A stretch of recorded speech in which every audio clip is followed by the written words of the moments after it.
Hello, welcome to the Center for Parenting Education and our webcast called Riding the Waves of the Teen Years. In Part 1, we discussed what the experience of raising a teen is like for parents. In Part 2, we looked at what our teens are going through and why they act the way they do. In this third part of the series, we'll explore many ways that you can help your teen to accomplish the developmental tasks of their age, discuss renegotiating rules, and how you can stay connected, keep them safe, and maintain everyone's self-esteem during this often stressful life stage. What can parents do? Much of what will help parents in dealing with their teens is to remember that being respectful of them is a key to maintaining a healthy relationship, and a healthy relationship will go a long way toward allowing you to continue to have influence over their behavior and decisions. Parents of teens gradually have to realize that they will not be as effective in controlling their children in their day-to-day life as they had been when their children were younger. Teens will resent parents' attempts to control them. Remember that teens are working so hard to be independent and separate. However, through a supportive and loving relationship, you can continue to have influence over your teen. Even if they don't always let you know, they will be listening to your opinions and be guided by your values, if that positive relationship is in place. Nonetheless, parents of teens still need to set limits and boundaries, say no when necessary, establish rules, discipline when rules have been broken, and impose consequences as needed. It is wise to slowly let out the rope, giving teens the opportunity for more responsibility for their own lives, depending on their ability to handle it. If you give them more freedom and privileges and they show responsibility, you can continue to give them that level of control over their lives, and you can gradually ease up more as time goes on, watching how they handle the increased freedom every step of the way. By going slowly, you can pull back the reins if you find that they don't have the judgment to handle the freedom of choice and responsibility you have given them. Remember, too, that while they may be making more of their own decisions as they mature, they will still be interested in knowing your opinion. Michael Riera, in his book, Uncommon Sense for Parents of Teens, calls this shift from being a manager to being a consultant. He states, as your children become teens, you are unceremoniously fired as a manager, arranging appointments, planning activities, and being involved in all of the details of their lives. Now, to have a meaningful relationship with your child through adolescence and beyond, you must be rehired as a consultant. And making this shift requires a great deal of wisdom and restraint, being respectful of your teen's task of separating from you and finding his own identity means that you have to take a step back from much of the direct intervention in his life that was part of parenting a younger child. You deserve much credit for doing this. This is one of the difficult life tasks that parents of teens need to work on. According to Riera, as a consultant, you offer advice and give input about decisions when you're asked. Often, it really isn't advice the teens actually want, but someone to listen to them. Save your power plays for health and safety issues. You can find areas of negotiation for almost everything else. Learn not to take most of their feedback personally. It's usually more about them than you. It helps to develop somewhat of a hard shell around yourself when it comes to their criticisms of you. Focus on helping your teen to develop decision-making muscle. Let them learn from their own mistakes whenever possible, rather than rescuing them or bailing them out or taking over so that they don't have the chance to make mistakes and to learn from them. Help your teen to see how increased responsibility leads to greater independence and freedom, and you will see how increased independence can lead to greater responsibility. It is important to avoid the two most common errors in parenting teens: treating them like children by overmanaging and not giving them adequate control over their lives, which is often called the helicopter parent, or treating them like adults by underparenting them or abandoning them by not giving them enough guidance and limits. You want to be somewhere in the middle of these two extremes, where you are still providing rules, discipline, guidance, and a loving connection to your teens. What do we mean by abandoning our teens? Many parents assume incorrectly that teens do not want their parents in their lives at all. These parents listen too concretely to their teens' overt behavior and words, which do in fact communicate that they don't want their parents in their lives. But research has shown that quite the opposite is true. Teens still want their parents involved in their lives, but in a different way. They want their parents to listen to them when they feel like talking. They still care about what their parents think, although they may not let on to their parents that is the case. And they still want to spend time with them on their terms as far as when, what, and where. In fact, this research revealed that teens want much more from their parents than the parents think they do. But it's all in the delivery and the timing. Being respectful, understanding the life tasks the teens are working on and helping them to accomplish them, giving up control when possible, being honest about and sharing values but not imposing them, and allowing more and more rules to be negotiable. Research has shown that teenagers raised in democratic homes are less likely to experience major adolescent rebellion. They don't need to.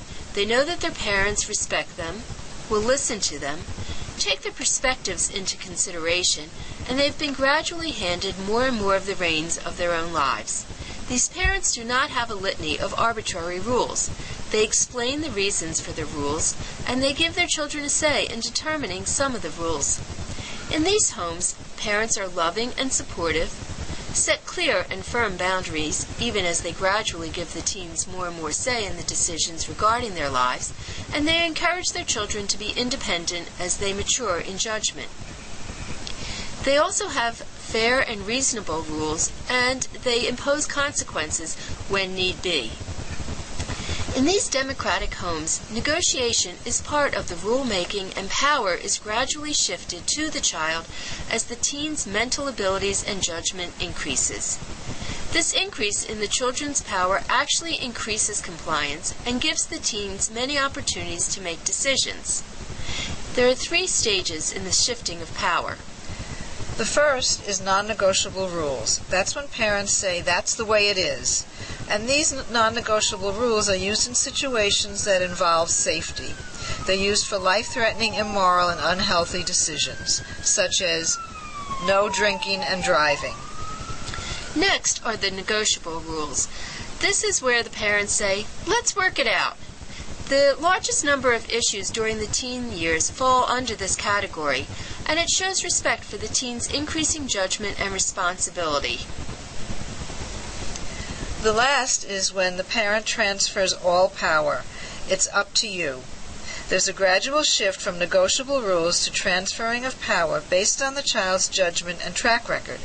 You can hand over all power in certain areas that your teen seems to have good judgment in, and keep some control in other areas.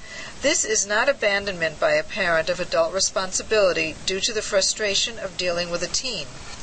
Rather, it occurs when the parent is judged that the teen is ready for full control in a particular area. For more information about rules, you can listen to our narrated on-demand article entitled Using Rules for Discipline That Works on our website. If you have rules in your home, whether they're negotiable or non-negotiable, then it's important that you set and impose and follow through with consequences if the rules are broken. Although your teen might protest and resent the imposition of a consequence, it will hold him accountable for his behavior and let him know that he is responsible for what he does or does not do. This is one way that parents can teach their children to be responsible in life and trustworthy in their commitments. Consequences can be natural. Sometimes there's a natural consequence that occurs as the result of not following a rule. The parent does not have to do anything. For example, a teen does not fill the car up with gas, so when he wants to use the car again, he can't because there's not enough gas to go where he wants to go. They can be imposed related.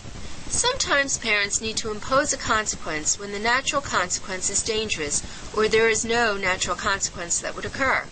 An example of a related consequence would be a teen ignoring the rule that whoever uses the car last when the gas tank measures near empty has to fill it up with gas. Then when the father needs to use the car, he has to fill it up if the child hasn't done it. This would be an example where the problem is for the parent, not the child, so they wouldn't have the natural consequence. In this case, there can be an imposed related consequence that the teen is not allowed to use the car again until he has taken it to be filled up for the next time gas is needed. The third kind of consequence is an imposed unrelated. Sometimes there isn't a related consequence that can be imposed. In these cases, parents can suspend all or some privileges until the teen earns them back. To get out of trouble and to earn back their privileges, the teens need to address the following issues: the facts, what happened, what he was thinking, who he needs to apologize to and what he needs to do to correct the situation, what he needs to do to prevent a reoccurrence, and what help he might need to handle the problem. You can deal with this process in a quick verbal exchange, a longer discussion, or have them respond in writing, depending on the situation.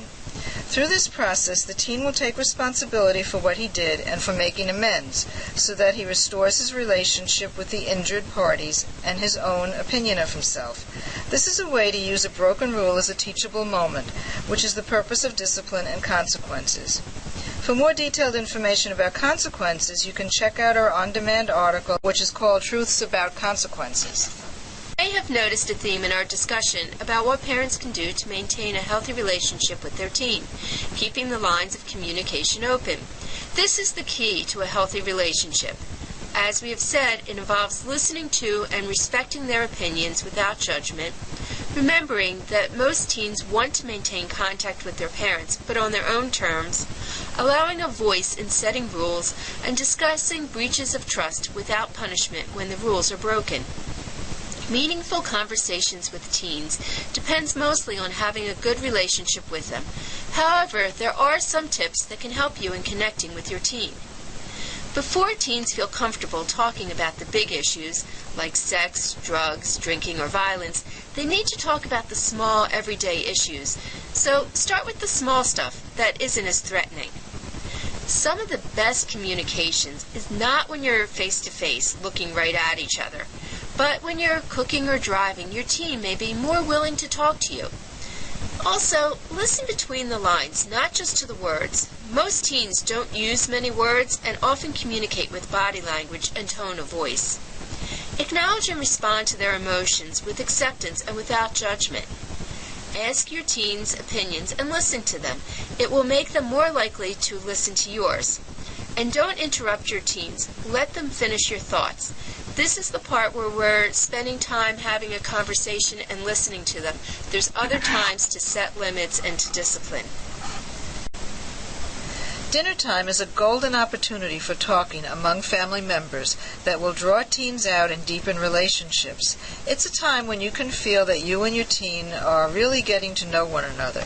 It involves listening with respect, asking questions that show you're really interested in what your teen has to say, and sharing honestly your own thoughts. Whenever it's possible, dinner time should be preserved. Everyone in the family should know that that's an important time for the family to reconnect after a day of activities away from one another. While this is not always possible due to hectic and busy schedules, it's a goal to strive towards.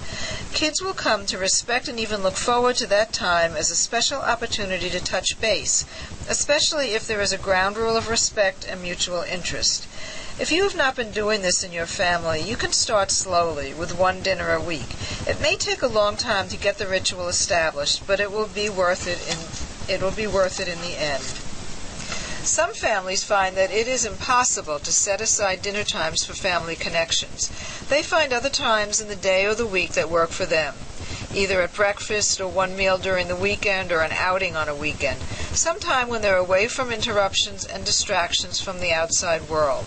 This may be especially difficult for young teens who are so dependent on their social network and peer group, but again, this is something to strive towards.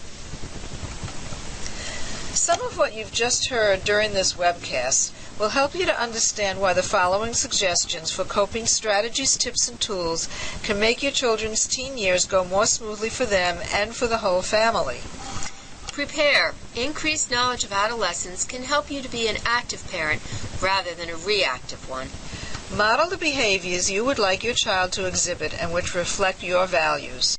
Express your values through wishes, hopes, or expectations. For example, I really hope that you will take good care of yourself and make decisions that will keep you safe. Or, I expect that you'll call me to pick you up anytime you feel uncomfortable when you're out with the other kids. You want to teach your values, even if your teen derides and resists them at the time. You want to be that voice in their heads. You want to help them to have your rules in their heads and heart.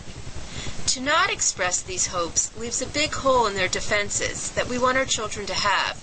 These defenses help them to protect their health and safety when you're not around to physically protect them.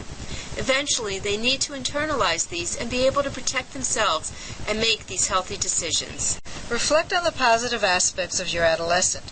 Look for things that please you. Look for talents, abilities, and untapped potentials. Remember that teenagers do not purposely set out to displease you. Often their behavior is an expression of their need for autonomy.